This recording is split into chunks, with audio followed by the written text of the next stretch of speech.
இருக்கிறவராக இருக்கிற ஒரு மெனியவருமாகிய இயேசுவின் நாமத்தில் உங்கள் யாவருக்கும் என் அன்பின் வாழ்த்துக்கள். என் கரங்களின் கிரியைகளை குறித்து எனக்கு கட்டளையிடுங்கள்.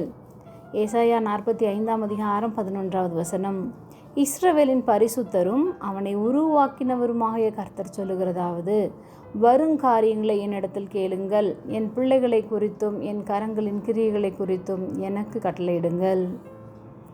கர்த்தரே மெய்யான தேவன், அவரே எல்லாவற்றையும் உண்டாக்கினவர். அவருடைய கரத்திற்கு கீழாக தான் இந்த பூமியை இயங்கிக் கொண்டிருக்கிறது.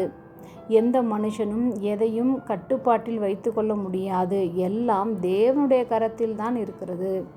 அவரால் அன்றி நம்மால் ஒன்றையும் இயக்க முடியாது. சிறையிருப்பில் இருந்த இஸ்ரவேல் ஜனங்களை பார்த்து தான் கர்த்தர், வரும் காரியங்களை குறித்து என்னிடத்தில் கேளுங்கள், என் கரத்தின் கிரியைகளை குறித்து கட்டளையிடுங்கள் என்ற வார்த்தையை சொல்கிறார். ஒருவேளை இஸ்ரவேல் ஜனங்களைப் போன்று நெருக்கத்தில் நாமும் இருக்கலாம். நம்முடைய எல்லா நெருக்கத்திலிருந்தும் அவரே நம்மை விடுவிக்க வல்லமை உள்ளவராக இருக்கின்றார். அன்று கோரேசுக்காக மிகப்பெரிய காரியங்களை செய்தவர் இன்று உங்களுக்கும் செய்வார். கர்த்தருடைய படைப்புகள் அதிசயமானவைகள். உங்கள் வாழ்க்கையிலும் தமது விருப்பத்தின்படி செய்யவே விரும்புகின்றார்.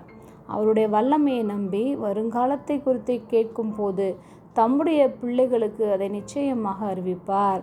ஆண்டவரே, எனக்கு இதை செய்யுங்கள் என்று கேட்கிற ஒவ்வொரு பிள்ளைகளும் அவருடைய கரத்தின் கிரிகளை குறித்து கட்டளையிடும்படி கேட்டால் நிச்சயமாக தன்னுடைய கரத்தினால் அதை செய்தும் முடிப்பார். ஜெபம். அன்பின் பரம தகப்பனே, எப்பொழுதும் எங்களோடு கூட இருக்கிறவராகவே இருக்கிறவரே, என் கரங்களின் கிரியைகளை குறித்து எனக்கு கட்டளையிடுங்கள் என்று சொல்லியதற்காக நாங்கள் நன்றி செலுத்துகிறோம். இயேசுவின் நாமத்தில் பிதாவே, ஆமேன்.